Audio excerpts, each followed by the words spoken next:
Hello and welcome to What's Up London. I'm your host, Melissa Maloney. We've got a great show today, highlighting the people, events, and organizations making an impact right here in our community. We have an incredible lineup of guests, so let's get started. Our first guest, the London Heritage Council, in partnership with the London Public Library and the City of London's Cultural Services, is hosting the 14th Annual Heritage Fair as part of London's bicentennial celebrations. This year's theme is Honoring the Past, Celebrating the Present. Here's to 200 more. Joining us to tell us all about it is Executive Director Terry Smale and intern Jacob Neal. Welcome to the show. Thanks for having us. Thank you so much. We're so excited to be here. I'm really excited to talk about this because I think there's probably a lot of people who don't know much of what the Heritage Council does and all the work that you're doing. So why don't we start with a little bit about that? Sure, absolutely. So we were formed back in 2007 as an idea from the city to help them provide programs and events across the community. So other than Heritage Fair, which is sort of our first event of the year, we also do a program called Museum School. Okay. So it's a 1-week experiential learning for kids from kindergarten to grade 8 to go to museums in the city and have a week, an intense week based around their curriculum in that museum. So Amazing. Really fantastic. We also do Night Market and Canada Day, which is June 30th and July 1st in downtown London. So we do the big production. This year will be even bigger and better because it is the bicentennial, so we can look forward to that. We also are the host for Doors Open London, which comes in the fall in September, so we run that program. The other thing is that we also do Labatt Park Heritage Tours. And we also have a seasonal museum there. So that usually starts towards the middle of May. Hopefully this year a little bit sooner, depending on how things go. So lots of opportunities for people come down to the park, do a tour, learn about the history of baseball and the park itself and the people and the events that have occurred there. The other thing we offer is Experience London, which is a program for newcomers to experience museums in our community. Amazing. That's a free pass for the household for people to go and check out Museum London, Secrets of Radar, Jet Aircraft, and all of the other great places that we have. What else did I miss? Is that everything? I think that was all our major programs. That's what we amazing. do. And so Heritage Fair is sort of the beginning of our lineup of programs across the year.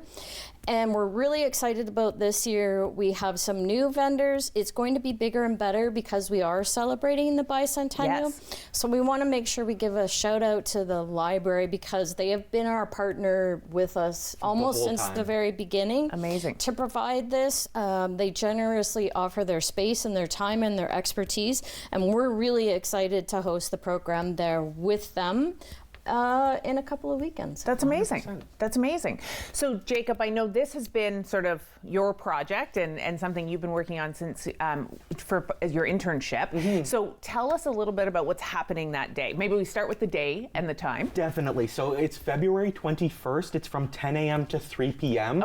It's a free event. Anyone is welcome to come down to the London Public Library Central Library.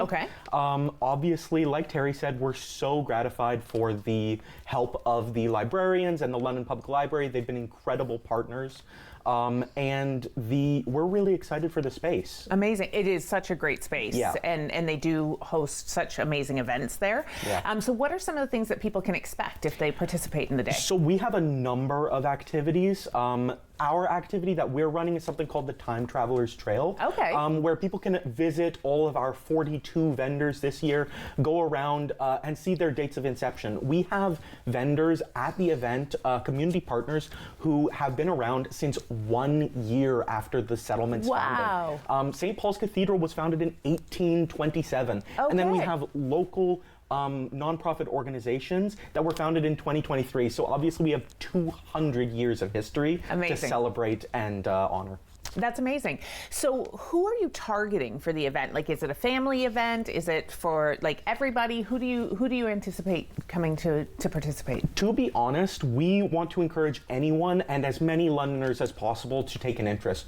I personally think that heritage is a fascinating topic. And, you know, I believe it was UNESCO that said heritage is the blend of history and culture, right? Yes. It's something that it's not just a dusty old book that we're dusting off for the fair. Yeah. It's something that we perform and that we do every day. And it's important to remember that for the next generation of Londoners, what we do today is heritage for them. And so we're really hoping that this heritage fair on the bicentennial is one to remember and kicks us off to a good start for the next 200 years. That's amazing. Yeah. And London is one of those cities that people come out and it's got such a great sense of community. So it would be amazing for people to see the history of it together as a group. So if people are looking for more information on the day, how can they get more information? What's the best place for them to head to? So we have our various social medias. We have our Instagram, we have our Facebook, but obviously the best site for information is the London Heritage Council site. Okay. You can find us at londonheritagecouncil.com, I believe, or .ca, and obviously, you know, Canada Proud, and yeah. Amazing. Thank you both for coming out.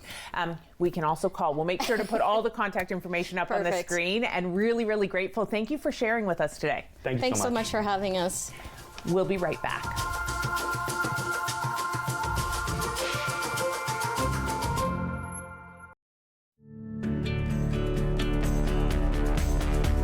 This program is brought to you by Rogers Xfinity, connecting you to more of what you love. Visit Rogers.com for more details. Carbon monoxide is a deadly gas you can't see, smell, or taste. Homes with fuel-burning appliances and/or attached garages must have working CO alarms installed outside all sleeping areas. Don't let the silent killer get you. Install working CO alarms today. Check it out. Now, more Ontarians qualify for the Ontario Electricity Support Program. You could get a monthly on-bill credit of $35 or more. Apply at oesp.ca. On the next Fanatics.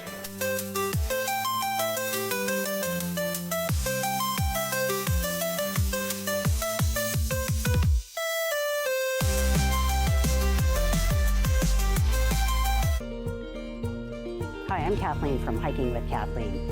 Please join me this season where I bring you on my great adventures of hiking, paddling, and camping. And I bring you up close to wildlife as I see them on my hikes. Hi everyone, my name's Emily Febri. I'm also known as Ranger M. I'm an environmental communicator and educator, and I get to talk to a lot of different people about all things nature and conservation. I love to knowledge share, and that's what I want to do with you. So come on, let's go learn with Ranger M.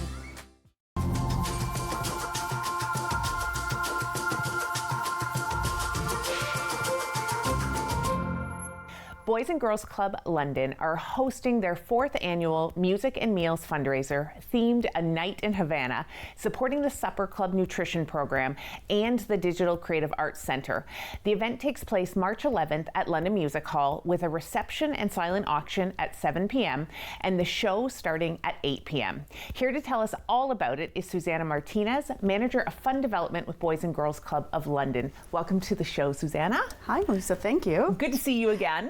Yes, it's an honor to be here. So the last time you were here, we were talking about the big anniversary of this year and it being your 70th anniversary. That's right. Which is amazing. It is. It is. We're very excited.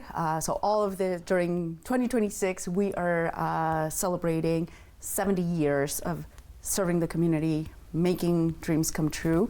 And yeah, we're thrilled and we are ready to keep on going for 70 more. Amazing. So I know the theme of that was The Future is Now, and you had a big fundraising goal. Is it coming along okay? Good start? It is. Good. It is. It is going to be long term. Yes. There are some capital projects that we want to take into place. One of them, of course, it's the buses, because that's one of our main programs. So the buses bring about 50 to 100 children every night to the club to participate in our after-school program and supper club. Okay. So we're here really to talk about the fundraising efforts for Supper Club. And I need to say, when I saw the numbers, they're staggering. Yes. Both from the perspective of how many children are in need, but also how many you serve. Yeah, so during a school year, we serve nearly 12,000 meals, plus 30,000 snacks for children and youth. And this program is so important, and unfortunately, this is not only true for our club. Other BGC clubs in Canada have reported the same thing. For some of these young people, this is the only nutritious meal that they are going to have in all day, if not the only meal. So that's why this program is so important, and it's so important for the community to support us and support the children. And what a better way to do it than attending Music and Meals, which is a great event. Amazing. Fabulous event. And then I know, so in partnership, it's also supporting the Creative Arts Center. Correct. Which, if you could give us maybe a quick rundown of what that is and how you serve the community in that, for that program as well. Of course. So the Digital Creative Arts Center is one of our newest programs, and co-op students from high schools, different high schools in the city, do their co-op education at the DCAC.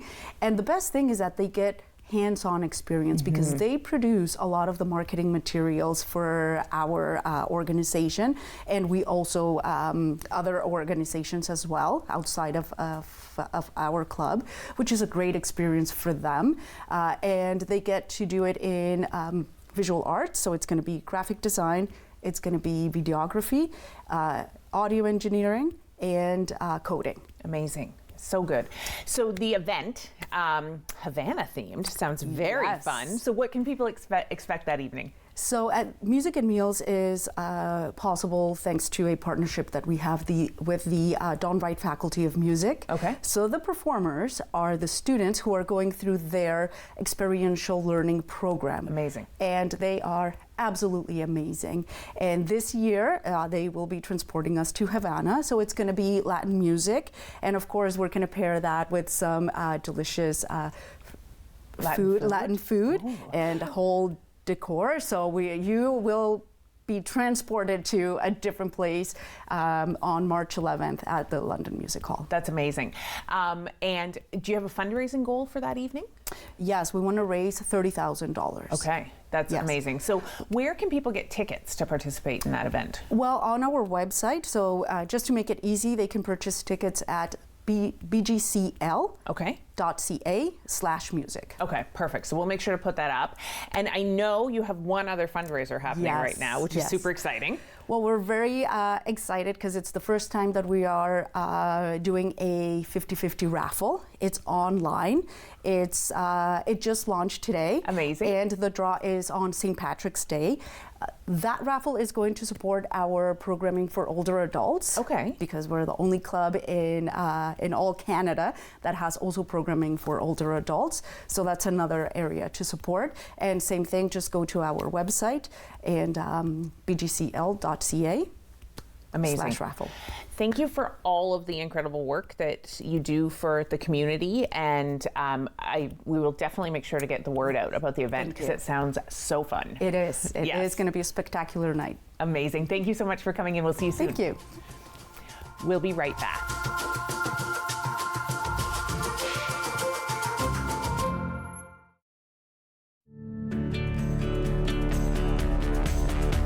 This program is brought to you by Rogers Xfinity, connecting you to more of what you love.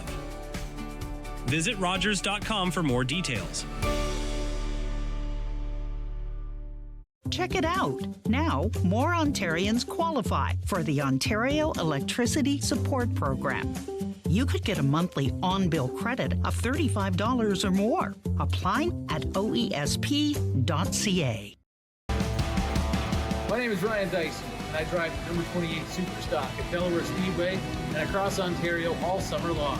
You can check out our YouTube series right here on Rogers TV.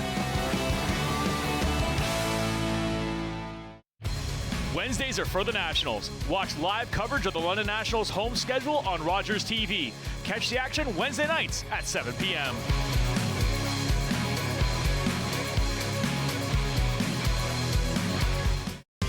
I'm Wendell Clark with a word about winning. We all know it takes a team effort in any sport and with any challenge. You can be a part of the winning team that shuts out impaired driving. Whether you're out on the town or just hanging out with friends, drink responsibly. Always have a plan for a safe ride home for yourself, your family, and your friends. You'll be helping to shut out impaired driving. Visit ArriveAlive.org to find out more. Arrive Alive. Drive sober.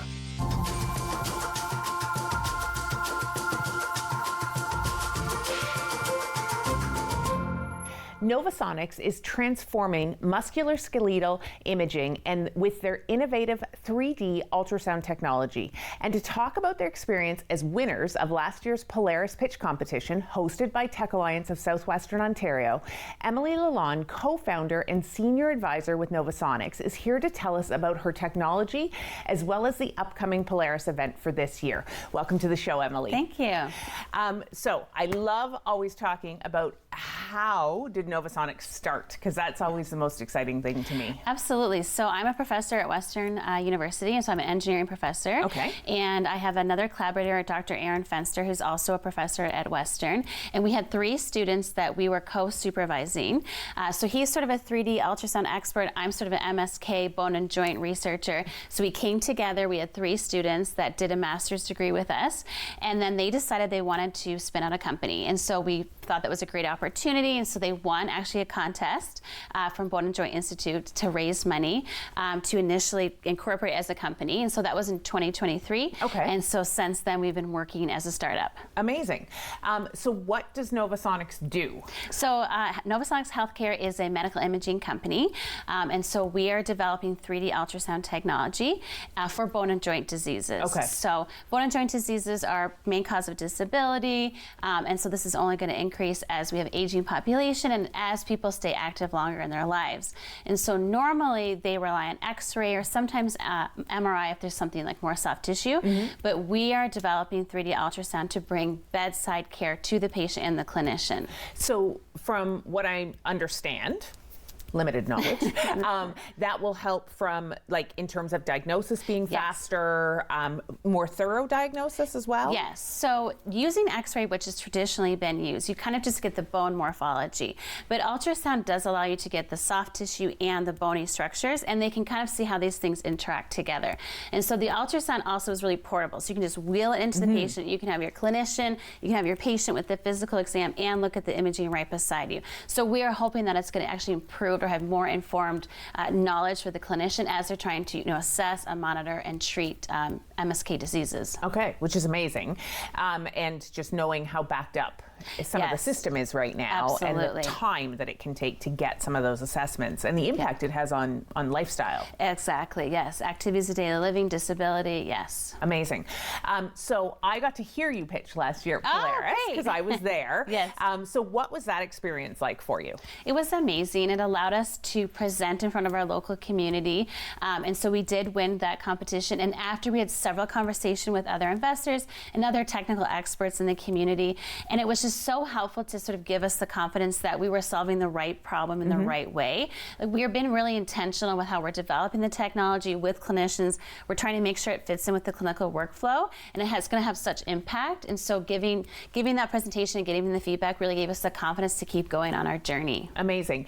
And for a startup, what does that type of prize money mean for you? Like, what does that allow for you? It's huge. Right now, we were trying to start the company, incorporate, doing shareholders agreement, and then it's also traveling around to pitch competitions.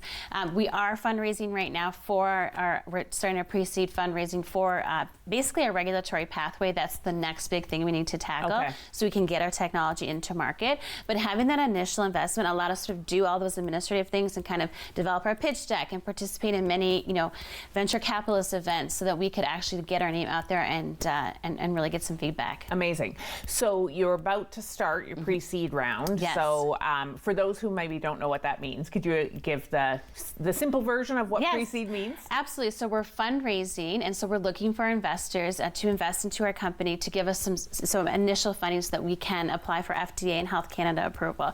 And so we're looking for our lead investors. We have a lot of investors that are really interested in contributing to our company, and so we're sort of trying to fundraise to get all this money together and so that we can kind of take our technology to the next step. We've been very fortunate to leverage some grant opportunities that just are in place because we are a university spun out company, but we really need some additional funding to bring it to the next level. Amazing. So we've got about 30 seconds left, so maybe you could do a quick plug for what's happening at Polaris this year or when it is. Yeah, so February 24th is the Polaris Pitch Competition. So there's 10 companies that are going to be pitching at that event, and they're showcasing 6 of those companies. So that's happening end of February, and I'll definitely be there to see the next generation of companies. Amazing. And we'll make sure to send people to the Tech Alliance website to get those tickets. Thank you so much for coming in. Good luck with your raise, and really appreciate your time. Thank you so much.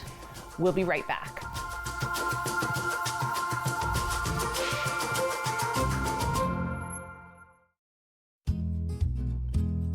In The Paint Box, host Jane Roy puts a spotlight on various aspects of the vibrant visual art community in the City of London. The Paint Box, Mondays at 5:30 p.m. What do I like? I like open fires, moonlit nights, chatty letters, rainy days. I like daydreaming. I love this colorful little island of ruby, emerald, and sapphire. Yet often my dark moods come. I'm possessed body and soul by this depression. They say women shouldn't write. Some days I almost give up. But I cannot contain my imagination. I made Anne real. I gave her my love of nature, my love of books, and my childhood dreams. My greatest happiness would be to climb the alpine path and write upon it a woman's humble name. Lucy Maud Montgomery battled depression, rejection, and sexism to become known around the world for Anne of Green Gables and 19 other novels.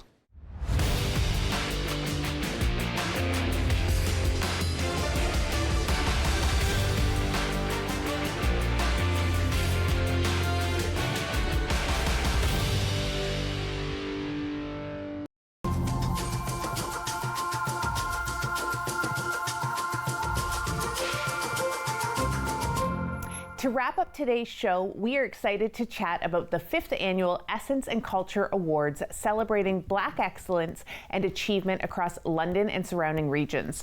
The awards will take place Sunday, March 8th, 2026, and I am excited to welcome Colin Caleb, founder and organizer of the Essence and Culture Awards. Welcome back to the show, Colin. It's good to be here. Excited to have you and excited to talk about the awards. So for those who don't know, you've moved into March. Which is fun. So what led to the move to March? It was an accident. Yeah, best way. And I'm going to say it's God's way, right? So last year, snowstorm came. Yep. We had to move to March. That's a short story. So we picked the first weekend in March. Perfect. It turned out to be a blessing in disguise. One, it starts to shift the conversation on Black History Month to something other than February. Yes. So, like I said, it was a blessing in disguise, so we decided that we're going to stay there and, celebrate March. Awesome. I love it. And then you're celebrating on International Women's Day this year, which is extra fun. And that's the other beautiful thing about going to March. It gives us something else to celebrate. So for the first time, we're celebrating the Essence and Culture in Woman of the Year. Amazing. And we're going to say who the Woman of the Year is? Oh yeah, this is like the sneak preview. Yeah, it's exciting. Deputy Chief Trina McSween. Amazing. From London Police Services. Yes, and she has made such an impact in community and deserves this so much. Well, it's also because of, like you said, because of the things she's done, but not only in this community. So for us, where we've always centered on London, yes, it just gave us a chance to say, okay, let's look around and celebrate somebody that's brought something into the community and recognize her as being the highest ranking policewoman in Canada. So I'm going to say congratulations to London. I think I sent out an email to Ziad and said, you know, this shows how far London itself and the police services have come. So I'm going to say, you know, congratulations to them and her as well. Amazing. So what led to you starting the awards? Like, this is the 5th annual. So what led to the start of this? We're a COVID story, and I love telling that story. Okay. Right? COVID baby.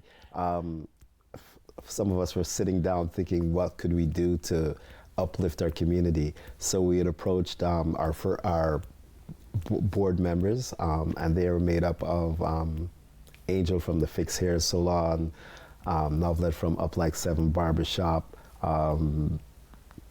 Liz from, she has her own nonprofit called Educate the Children. She does a remarkable work. She's building a school in Nigeria. I could go on about her. But it was bringing people together. And what do you do in COVID? What could give you something to uplift your spirits? So an award show.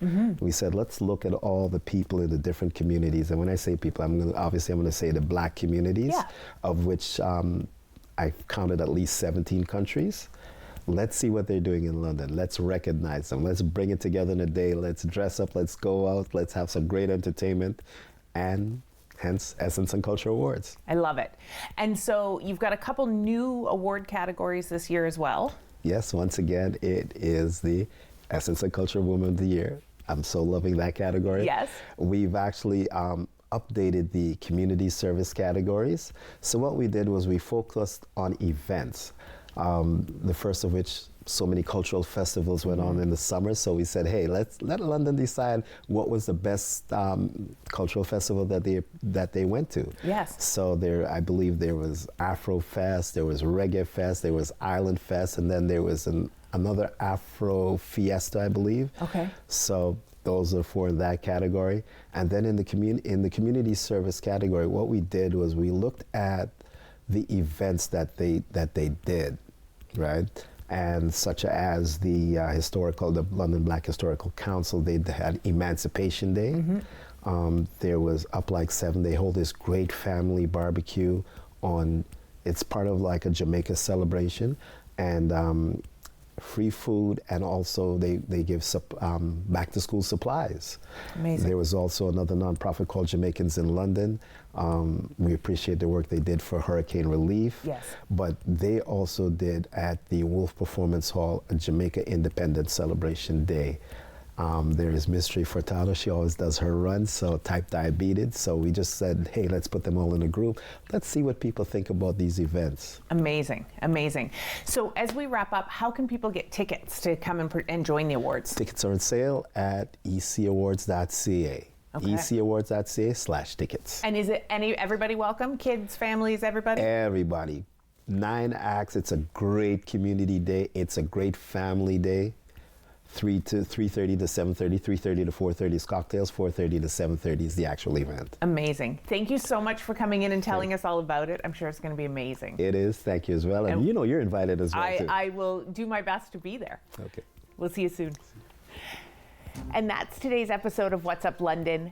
Thank you to everybody, all of our guests, for joining us and for the important work that they're doing in our community. Be sure to like, share, and follow these organizations online and support their upcoming events. Until next time, stay safe, be kind, and we'll see you soon. Bye-bye.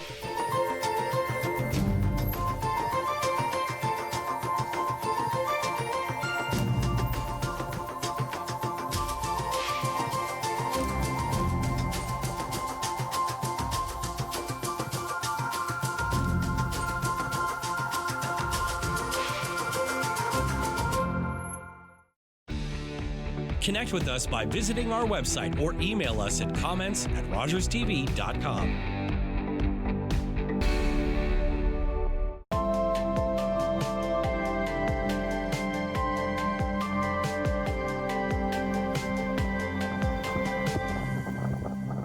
Rogers TV London is proud to present Live from Quiet Earth live concert series.